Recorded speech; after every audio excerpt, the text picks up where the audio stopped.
Boa noite, irmãos. Graças a Deus, mais uma vez estamos na casa do Senhor. Estamos aqui para tentarmos aprender a sua palavra, para escutar um pouco o que Deus tem para falar para conosco. O pastor Manuel já está em Londrina, mas pediu para mim trazer hoje o estudo, né? Domingo ele estará nos seus ofícios novamente, né? Pregando e pastoreando a igreja e dando a escola dominical, mas hoje ele pediu para mim, né? Não é fácil, viu? Quarta-feira, domingo ali, eu e o Giovanni pregamos, mas vir aqui à frente não é um papel muito fácil, viu? Né, Edinho? Não é? Tô brincando. Mas tá bom. Convido a amada igreja a abrir em Gálatas capítulo 2. Vamos ler o capítulo inteiro. Gálatas capítulo 2.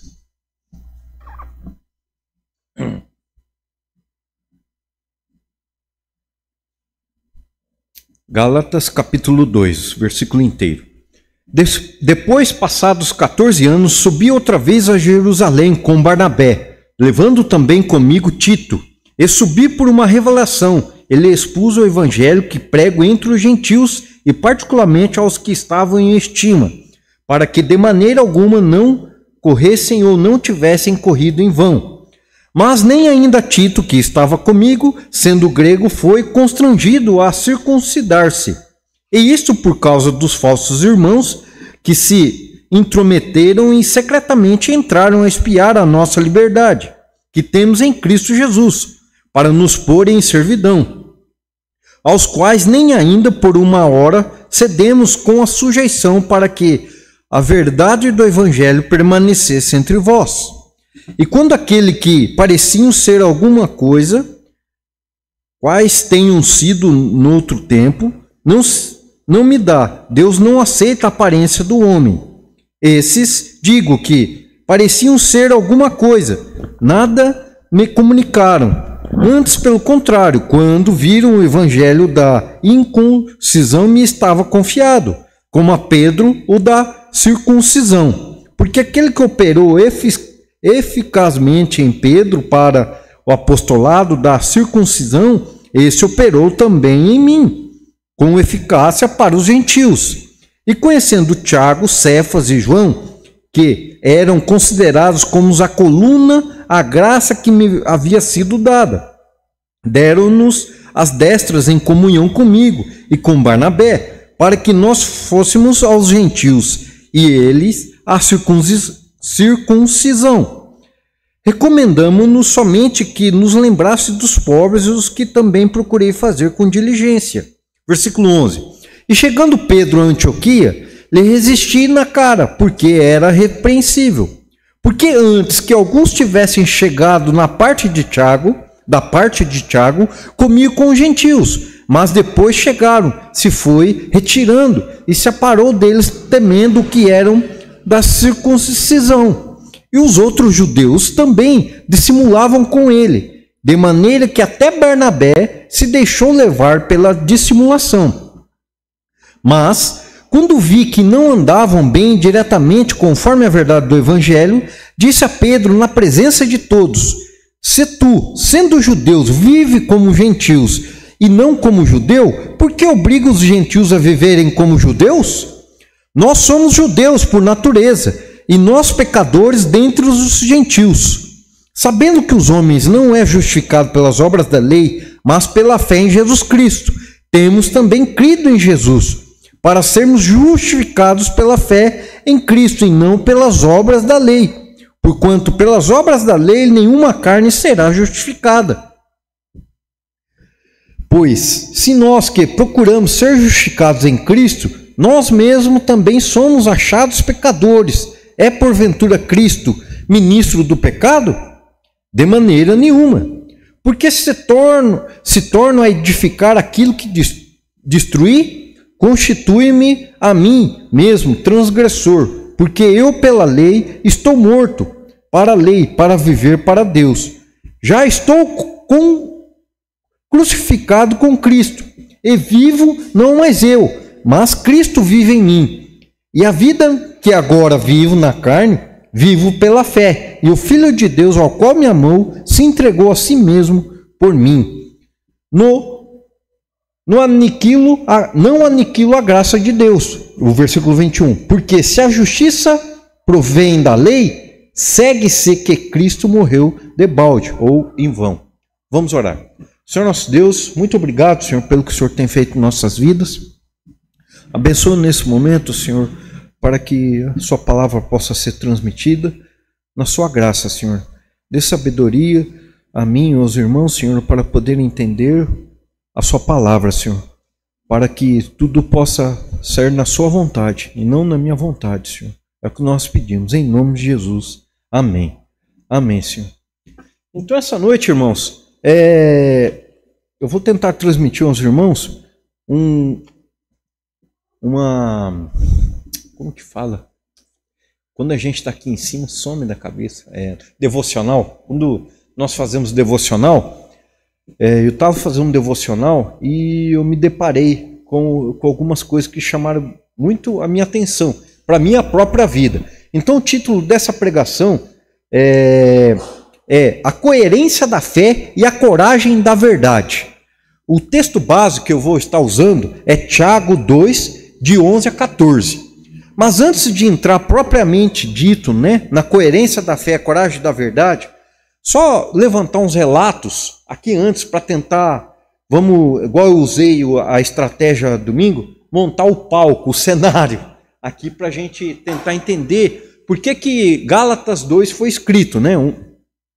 A Epístola de Gálatas, escrita por Paulo, é um documento fundamental para entender o desenvolvimento do cristianismo primitivo, especialmente nos que diz a respeito à relação da lei mosaica e a fé de Jesus.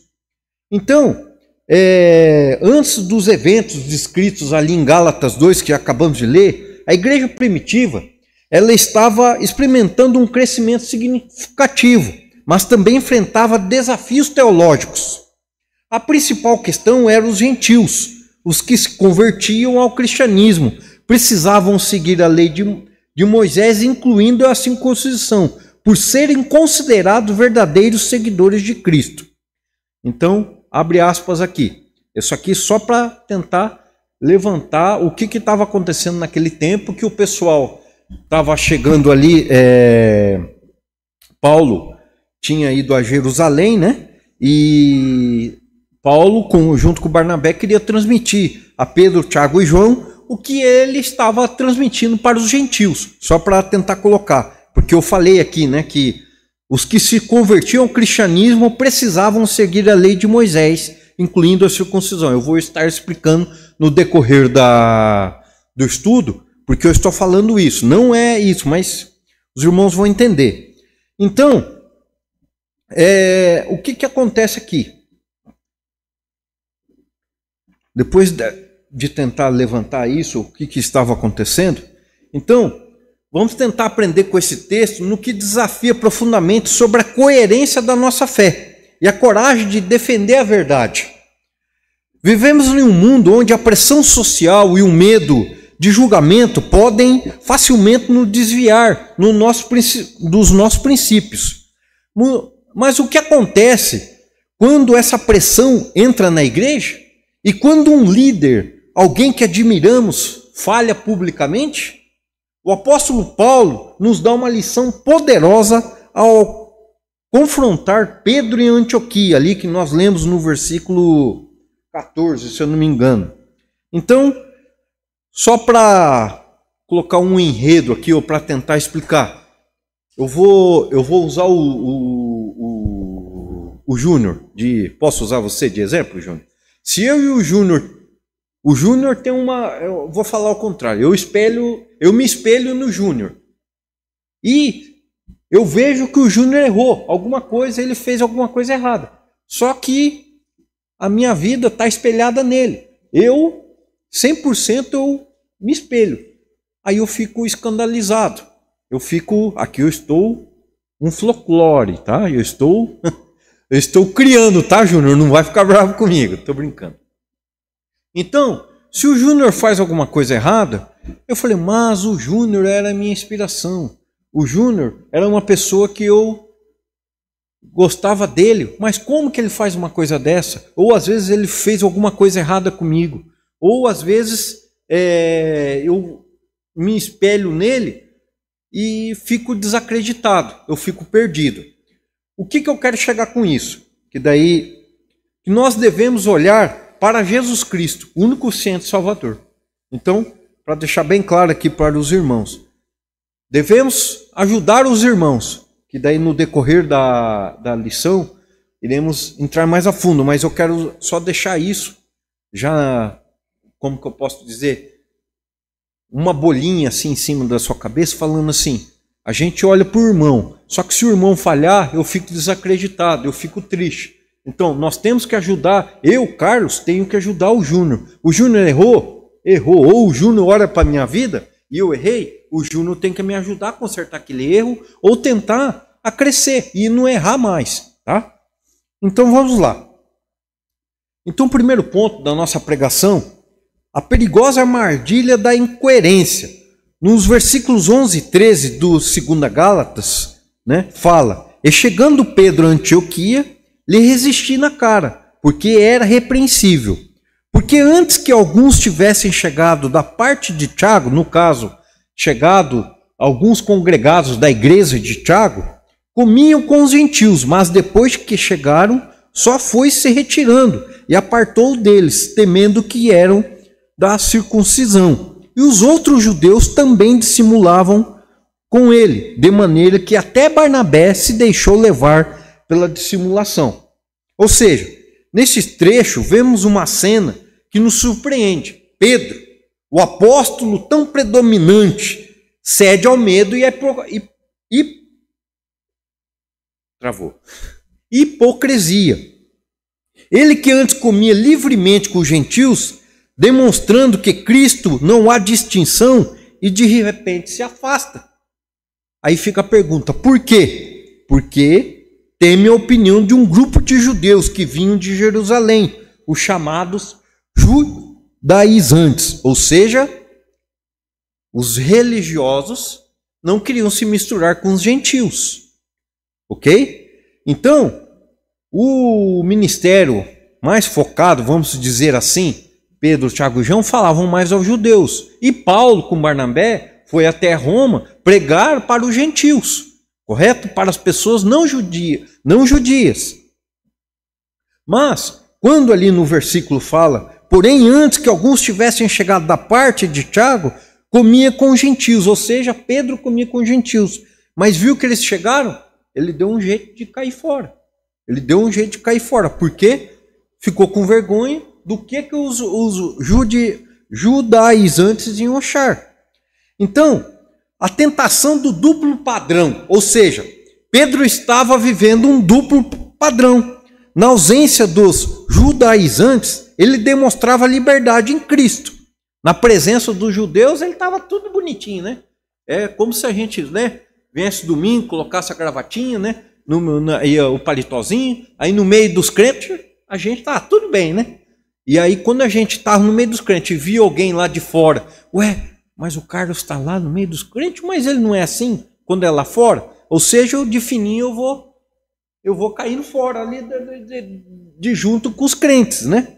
Então seria isso. E na presença deles ele retrocedia, e agindo com a salvação, como se a salvação dependesse da lei de Moisés. Ou seja, o mais grave é que a atitude de Pedro influenciou outros, inclusive Barnabé, conforme fala aqui na parte B do versículo 13. Barnabé se deixou levar pela sua dissimulação também. Tá? Ou seja, um homem de grande caráter, e agiram da mesma forma. A hipocrisia é como uma doença contagiosa. Ela se espalha, confunde e desvia. Quando aqueles que deveriam ser exemplo caem em incoerência e o rebanho se perde. igual eu estava falando, quando um líder, alguém que admiramos, falha publicamente, a gente quer desanimar, tá? E eu vou falar no final. Claro, a resposta é, tem que olhar para Jesus Cristo. Mas quantas vezes nós caímos na armadilha da incoerência? Agimos de forma na igreja e de outra no trabalho. Ou seja, o Giovanni aqui na igreja é um jeito, mas lá no laboratório do professor Mário, né? Estou brincando, o professor Mário é o coordenador nosso lá. Ele é de um jeito, estou brincando, viu, Giovanni? Mas o Carlos, dentro do serviço, é um jeito. Lá em casa, junto com a Jaqueline e com o Benjamin, é de outro. Aqui na igreja é outro. E lá jogando bola com os meninos lá em Cambé, é outro. Então, a gente, entre aspas, departamenta a vida. Então, a gente não pode ser assim. Eu estou falando de mim, tá, gente? Eu não estou só falando dos outros, eu estou falando de mim. A gente faz isso. Ou seja, temos mais que as pessoas vão pensar de nós. Mas, na verdade, nós temos que pensar o que Deus pensa de nós. A incoerência mina o nosso testemunho e confunde aqueles que estão ao nosso redor.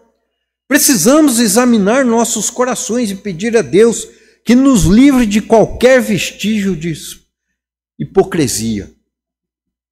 Não interessa, você não tem que olhar para um líder religioso, ou para um diácono, ou para um tesoureiro, ou para o irmão do seu lado. Qual é? Jesus Cristo. Nós não somos perfeitos. O Carlos não é perfeito. A Gisele não é perfeita. A Jaqueline não é perfeita. O Estevão não é perfeito. Ninguém é perfeito. O único suficiente Salvador que foi perfeito foi Jesus. Jesus Cristo, o único suficiente Salvador que veio à terra, se fez verbo, morreu na cruz ao terceiro dia, se ressuscitou. Para quem nós devemos olhar? Para Jesus Cristo. Então, se nós viemos à igreja, eu vou lá na igreja porque o Carlos vai pregar. Porque o Giovanni vai pregar. Porque eu quero ver o Estevão. Nós já estamos com a mentalidade errada. Nós devemos olhar para Jesus Cristo e não vir à igreja para olhar para as pessoas, porque as pessoas são falhas. Aí a gente vai vir na igreja, a gente vai em qualquer igreja que prega a palavra de Deus, e daí olhamos para as pessoas, a gente vai ver intrigas. A gente vai ver, lá, Pedro não era um dos 12 discípulos? Ele foi escolhido pelo próprio Deus, por Jesus Cristo. Ele não errou? Então, Barnabé olhou para Pedro. Ele desanimou, ele se desviou. Em outras palavras. Então, primeiro foco, olhar para Cristo como nosso centro. E o irmãozinho que cair, por exemplo, o Carlos caiu, o Carlos errou, vamos lá, abraça ele, vamos ajudar. Vamos lá, vamos pegar, vamos ajudar. Por quê? Porque às vezes amanhã pode ser você.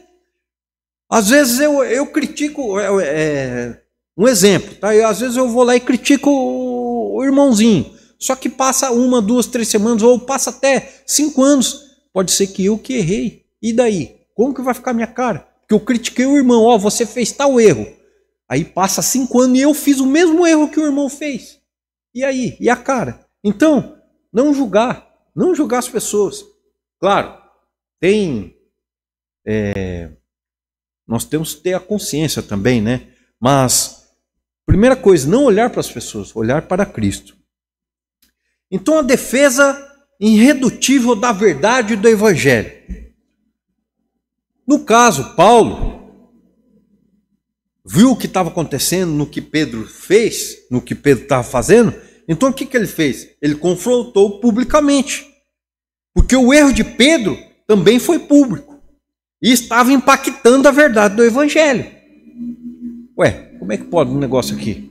O Pedrão lá... Falei, Pedrão, você fala uma coisa e faz outra? O Paulão chegou no meio dele. O Paulão chegou no meio dele. Em outras palavras, levou um ali que... Então, Paulo foi lá e repreendeu Pedro. Não foi só um ataque pessoal, mas uma defesa apaixonada pela verdade. Pensa só. Pensa na vergonha de Pedro. Eu teria vergonha. Pedro foi um dos 12 discípulos escolhido por próprio Jesus. Paulo já tinham se passado, se eu não me engano, 14 anos já da conversão de Paulo, quando aconteceu essa cena aqui.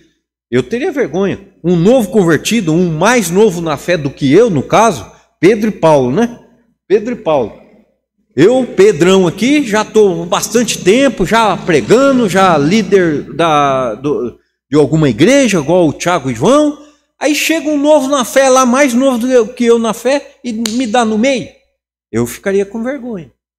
Então, Paulo estava com o vigor, estava lá para falar de Jesus para as pessoas. E ele falou para Pedro. Então a pergunta que desnuda a hipocrisia. Paulo usa a pergunta retórica poderosa. Se tu, sendo judeu, no caso falando para Pedro, vives como gentil e não como gentil, por que obrigas os gentios a viverem como judeus? Essa pergunta expõe a contradição de Pedro. Ele vivia na liberdade do evangelho, que é a graça, mas exigia que os gentios se submetessem à lei. Ou seja, a salvação é pela fé. A salvação é pela fé e não pela lei. Ou seja, os judaizantes, né, os religiosos, os fariseus daquela época, colocavam lá as túnicas, né, os negócios, eu não sei como é que é o nome na cabeça lá. Como é que é o nome daquilo lá, irmão Demir? Na cabeça lá, quando o senhor foi lá em Israel? O quipazinho lá, ó, eu sou o cara, ó, eu sou o Pedrão dos 12. Não é assim. Ou seja, Paulo foi lá e mandou se atentar às Escrituras. Era preciso observar que nesse caso estavam falando que Cristo não era suficiente, que era preciso observar a lei como a circuncisão para ser salvo. E não é isso que Paulo estava pregando. Paulo defendia com veemência que a salvação vem unicamente pela fé de Jesus Cristo, pela graça, e não pelas obras. Esse é o espelho, é a visão do Evangelho. Ou seja, não é por circuncisão, não é porque a lei de Moisés, não é nada, é pela graça. Porque Cristo morreu na cruz, derramou no nosso sangue, derramou o seu sangue, lavando nossos pecados, e ao terceiro dia ressuscitou. Então a verdade do Evangelho é um tesouro inegociável.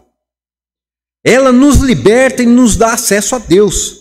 Não podemos permitir que doutrinas distorcidas dos judaizantes, vamos dizer assim, para não citar outros nomes nos dias de hoje, que ensinem isso, a pureza da mensagem de Cristo.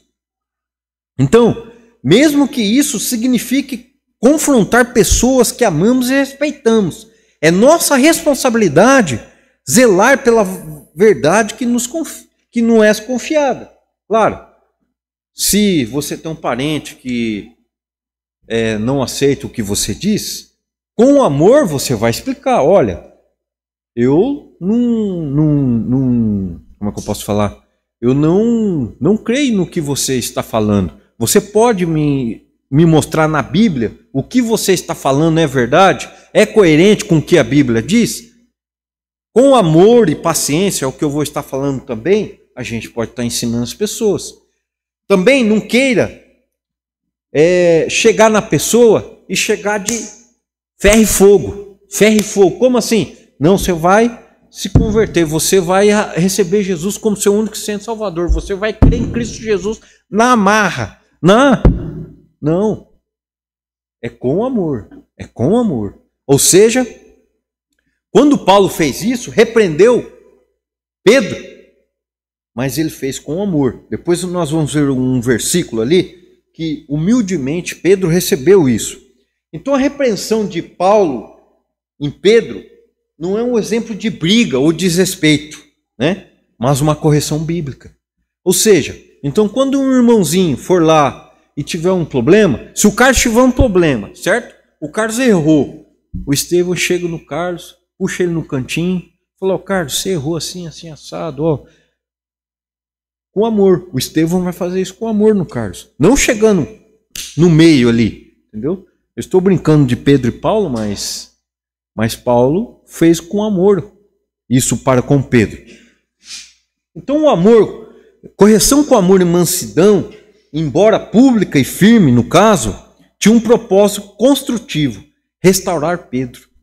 No caso, o irmãozinho tem vontade de restaurar o irmãozinho que errou, certo? E proteger o evangelho. Foi movida pelo amor à verdade e às almas. O texto de Gálatas 6:1, Gálatas 6:1.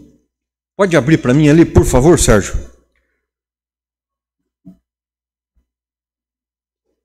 Irmãos, se algum homem chegar a ser surpreendido em alguma ofensa, vós que sois espirituais, encaminhai o tal com espírito de mansidão, olhando por ti mesmo, para que não sejas também tentado. Ou seja, chegar com mansidão no irmãozinho. Certo? Igual Paulo fez com Pedro. Nesse sentido. Tá? Então, vamos ler ali, agora voltando para Pedro, 2 Pedro 3,15. Pode abrir para mim, Sérgio, por favor? 2 Pedro 3,15. E tende por salvação e longanimidade no Senhor, como também o nosso amado irmão Paulo vos escreveu, segundo a sabedoria que lhe foi dada. Ou seja, isto mostra a humildade. Isso mostra a humildade de Pedro em aceitar a correção de Paulo, no que Paulo fez com ele. Ou seja, a maturidade de ambos. Paulo foi lá, falou com verdade, falou com amor com Pedro, e Pedro aceitou. Então, quais são, aqui também aplicando, quais são as aplicações para isso? Com isso, Paulo, chegando com Pedro ali e exortando ele sobre essas coisas, o que aconteceu? Essa correção, embora dolorosa, porque ninguém gosta de ser corrigido, ninguém gosta. Mesmo com amor, ninguém gosta. Júnior, você gosta de ser corrigido? Não gosta, né? Não gosta, né? Às vezes você quer dar um jeito de fugir, né, da correção, mas ninguém gosta. Mas fortalece a igreja e garante que o evangelho da graça permanece puro. No caso, quando Paulo fez isso com Pedro. E quando você faz isso com o irmãozinho, aqui eu estou tentando levar duas ideias ao mesmo tempo. Se os irmãos não estiverem entendendo, por favor, me dê um sinal para eu tentar mudar a minha estratégia. Mas é assim.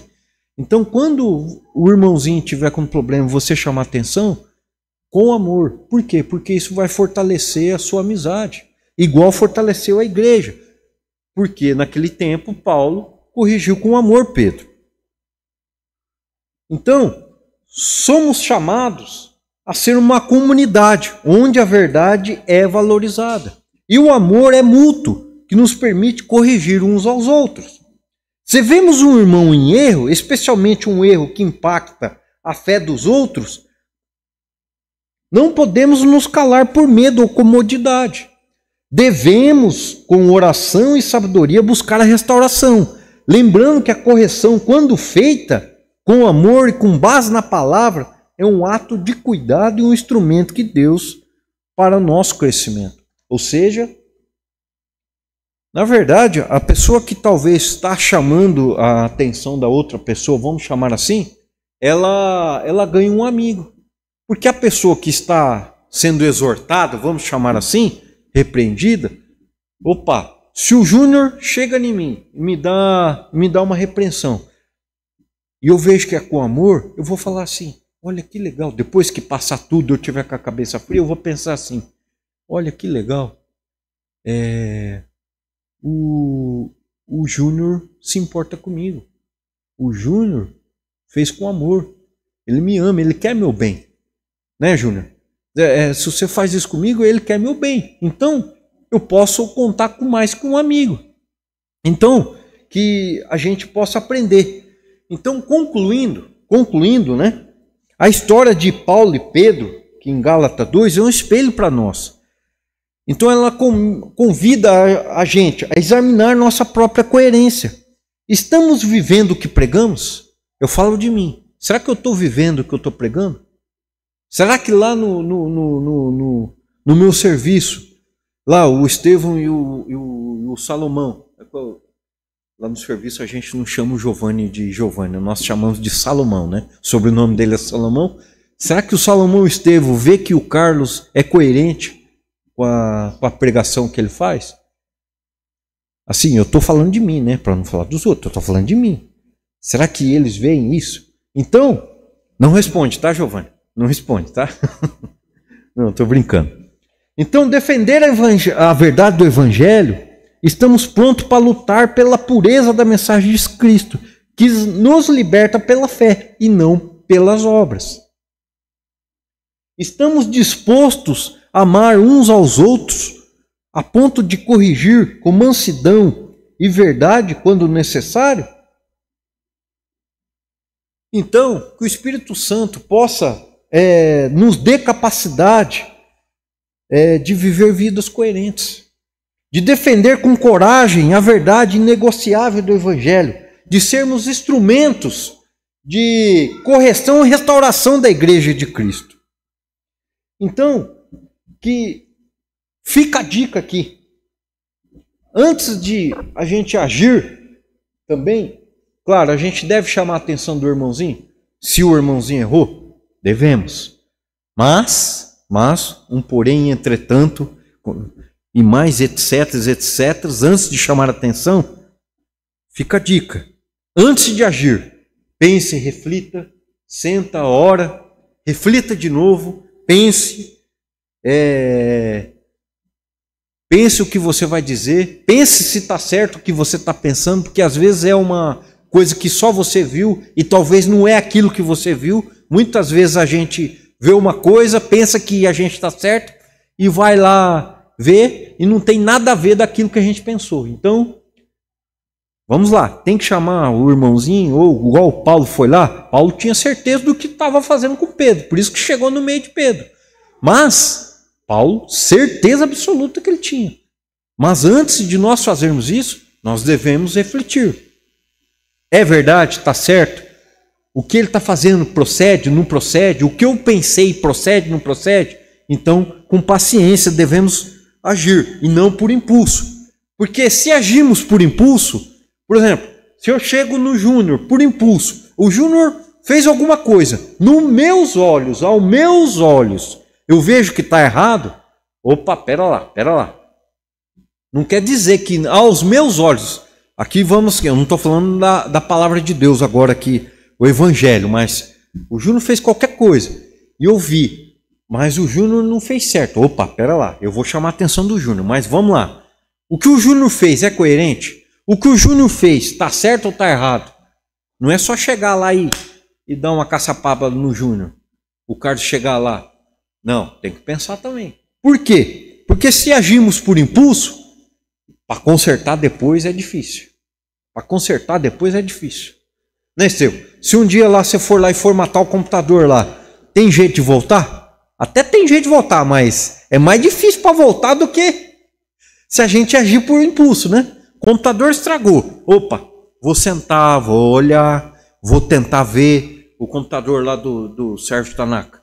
Vou tentar ver, vou tentar corrigir, vamos ver. Eu vou antes de agir, certo? Porque se agirmos errado, para consertar depois é difícil, não é? Para consertar, para até você voltar ao que estava, nossa, dá um trabalho danado. Então, fica a dica, pense isso, ore a Deus, peça a Deus sabedoria, para que essa repreensão ou essa que você vai fazer seja uma bênção e não um problema mais grave. Então, com Gálatas, só para terminar, o Gálatas 2 explicitamente, ele confirma a graça do Evangelho, que a repreensão de Pedro e o consenso em Jerusalém solidificaram a compreensão de que a salvação é unicamente pela fé. A autoridade de Paulo. O episódio demonstrou a coragem e a autoridade apostólica de Paulo para defender a verdade do Evangelho. A unidade e a liberdade em Cristo.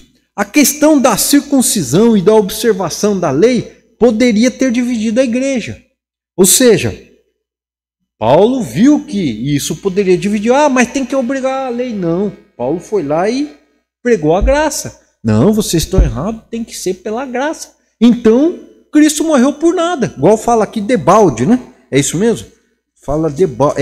Segue que Cristo morreu de balde, então, de graça. E não é bem isso.